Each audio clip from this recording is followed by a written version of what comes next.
अभी 23 जून 2023 को घर में आनंद था, उत्साह था, सब लोग खुशियां मना रहे थे, हर्षोल्लास के साथ एक दूसरे से बात कर रहे थे, चहल पहल थी घर में।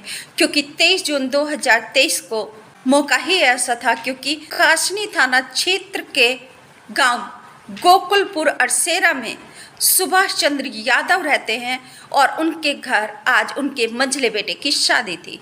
घर के मुखिया सुभाष चंद्र यादव, इनके 3 बेटे हैं। बड़ा बेटा सोनवीर जिसकी शादी हो चुकी है, 2 बच्चे भी हैं। एक बेटी 3 साल की है, बेटा कुछ महीने का है और पत्नी का नाम डोली है। छोटा बेटा है सुभाष चंद्र यादव का अभिषेक, उर्फ बुल्लन कहते हैं उसे गांव में। और सुभाष चंद्र यादव का एक दामाद भी है सौरभ। तो सभी खुशियों से मतलब उमंग उमंग में सब लोग उमंग से भरे हुए हैं क्योंकि आज बेटे की शादी है और बेटा बारात लेकर दुल्हन को लेने जा रहा है। तो दुल्हन को लेने जाता है बेटा सोनू अपने माता पिता, बहन भाई, जीजा के साथ और वापस 24 जून शुक्रवार को वह वापस आता है और घर में दुल्हन के आने पर खुशियां हैं। फिर से वही उत्सव, चहल पहल, धूम मस्ती, नाच गाना, सब कुछ, दुल्हन का स्वागत चल रहा है। नमस्कार बहनों भाइयों, मैं त्यागी रम्या अमरेश आप सभी का स्वागत करती हूँ चैनल पर और आप सबसे रिक्वेस्ट करती हूँ कि प्लीज़ आप चैनल को सब्सक्राइब करके घंटे को दबा दीजिए, ऑल पर भी सेलेक्ट कर लीजिए ताकि आपको हमेशा नोटिफिकेशन मिलता रहेगा मेरी वीडियो का। आप वीडियो में कमेंट जरूर लिखिए और वीडियो को शेयर भी जरूर। अपराध की दुनिया से बहुत ही विचारने योग्य है। आप विचारिएगा जरूर कहानी सुनकर कि खुशियों के माहौल के बीच ऐसा क्या हुआ कि वहां पर मातम पसर गया। कुछ इस प्रकार से है कहानी कि जब उत्सव चल रहा था 24 तारीख को दुल्हन के वापस आने के बाद दुल्हन का स्वागत चल रहा था, नाच गाना, धूम मस्ती सब चल रहे थे, डीजे बज रहे थे। तो जून का महीना चल रहा है तो ऑब्वियसली सी गर्मी बहुत ज़्यादा थी। खुशियाँ मनाते मनाते थक गए और सब लोग देर रात को सोने के लिए जाने लगे। जब सोने के लिए जाने लगे तो सुभाष चंद्र यादव घर के मुखिया, अभी मैंने बताया था, उनका बड़ा बेटा सोहनवीर सबको कोल्ड ड्रिंक पिलाता है। परंतु यहाँ कोल्ड ड्रिंक में वह न जाने क्या ऐसा मिला देता है जिसको कोल्ड ड्रिंक को पीकर सभी अचेत हो जाते हैं। परंतु घर वाले ये नहीं सोचते कि सब अचेत हुए, क्योंकि सबको ये लगता है कि सुबह से कल शादी थी, आज वापस आए और नाच गाना चल रहा है, तो सब लोग उत्सव खुशियाँ बनाते बनाते थके हुए हैं और इसलिए कोल्ड ड्रिंक पीते ही सो गए। परंतु ऐसा नहीं था क्योंकि सोहनवीर ने कोल्ड ड्रिंक में कुछ ऐसा मिलाया था जिसे पीते ही पूरे परिवार के लोग अचेत हो गए, सो गए। और उसके बाद यह भी अपना सोने के लिए चला जाता है और रात को लगभग 1:30-2 बजे के आसपास इसकी पत्नी डोली इससे बोलती है कि बेटा रोने लगता है कि दूध ला कर दे दो, बच्चा रो रहा है। तो यह घर में बेटे को पिलाने के लिए दूध भी देता है और उसके बाद यह अल सुबह उठ जाता है। और सुबह का समय होता है, यानी कि शुक्रवार को तो नाच गाना चल रहा था, तो होते होते समय बीतते बीतते ये शनिवार की अल सुबह आ गई थी, यानी कि शनिवार का दिन निकलने वाला था। और यह जो है लगभग 4:30 बजे के आसपास एक बाघा उठाता है और उस बाघे से घर के परिवार के सभी लोगों के ऊपर आक्रमण कर देता है, हमला कर देता है। घर में कमरा है, कमरे के आगे एक बरामदा बना हुआ, उसमें इसके पिता सो रहे थे, माता और मामी सुषमा सो रही थी और पत्नी डोली बच्चों के साथ सो रहे थे। और से ही ऊपर बना हुआ एक कमरा, एक बरामदा सामने। तो ऊपर जो नई दुल्हन थी वह सो रही थी, दूल्हा दुल्हन यानी कि दोनों सो रहे थे। तो यह बांका उठाकर ऊपर छत पे जाता है।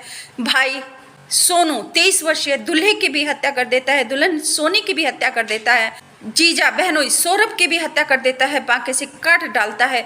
छोटे भाई अभिषेक उर्फ भुल्लन को भी यह बांके से काटता है और उस मौत के घाट उतार देता है। अभिषेक का दोस्त दीपक भी आया हुआ था, तो यह दीपक को भी बांके से काट कर उसे मौत के घाट उतार देता है। अपने पिता, माँ, पत्नी पर भी वार करता है, जिसमें पिता को कम चोट आई है क्योंकि उन्होंने कोल्ड ड्रिंक नहीं पी थी। जिन्होंने कोल्ड ड्रिंक नहीं पी तो वह अचेत नहीं हुए थे। पत्नी को भी काटता है तो पत्नी गंभीर रूप से घायल है और अस्पताल में भर्ती है, जिंदगी मौत के बीच झूल रही है। बेटी है 3 वर्ष की, वह बार बार अपने पापा को याद करती है। उसे नहीं पता कि उसका पापा अब नहीं आएगा। वह बार बार पूछती है मेरे पापा कहाँ गए, मेरे पापा कब आएंगे। और बच्चे को जो कुछ महीने का बेटा है उसे तो खैर कुछ पता ही नहीं है। जब घर में सुबह सुबह तो कोहराम मच जाता है, रोना पीटना मच जाता, हाहाकार मच जाती है। तो वहाँ से एक जो उनके पड़ोस में कोई रह रहे होते हैं तो वो सोचते हैं कि इतनी सुबह सुबह हाहाकार कैसे मच गई। तो वह आकर देखते हैं तो घर में खून ही खून पड़ा था, लाशें ही लाशें पड़ी थी। वह पुलिस को पड़ोसी सूचना देते हैं, पुलिस आती है और पुलिस पूछताछ करती है। पूछताछ में ज़्यादा कुछ तो नहीं पता चला, परंतु उसके पिता सुभाष चंद्र यादव ने बताया कि सोहनवीर तनाव में रहता था, वह कर्जे में था, लोगों का कर्जा चुकाना था, तो उसी तनाव में उसने ये हत्या कर दी है। परंतु यहाँ पर एक सवाल यह उठता है कि इतना बड़ा परिवार और फिर भी इतने तनाव में आकर ऐसी हत्या कर दी जाए, पूरे परिवार को बाके से काट कर मौत के घाट उतार दिया जाए, तो कमी कहीं ना कहीं हमारे परिवार के रिश्तों में है, हमारे दरख्ते रिश्ते हैं, हमारे रिश्तों में दरार है, रिश्तों में प्रेम का अभाव है। क्योंकि जहाँ रिश्ते होते हैं तो वह समस्याओं का समाधान बैठकर आपस में एक दूसरे के साथ किया जाता है और समस्याओं को एक दूसरे के साथ साझा किया जाता है। जहाँ समस्याओं का समाधान निकल जाता है और बड़े से बड़ी दुर्घटना टल जाती है और उन्नति और तरक्की के रास्ते बने रहते हैं। परंतु यहाँ इस घटना में ऐसा कुछ नहीं हुआ, तो ये रिश्तों में प्रेम का अभाव है, सिर्फ दिखावा बाकी है।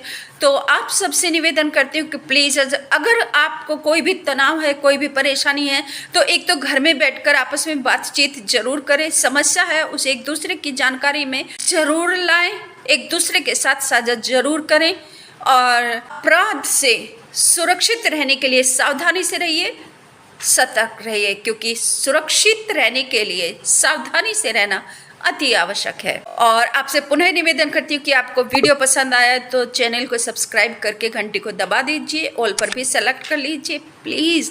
मुझे प्रेरणा मिलेगी, मैं आगे चलती रहूँगी और ऐसे वीडियो बनाती रहूँगी, आपको जागरूक करती रहूँगी। नमस्कार, थैंक यू।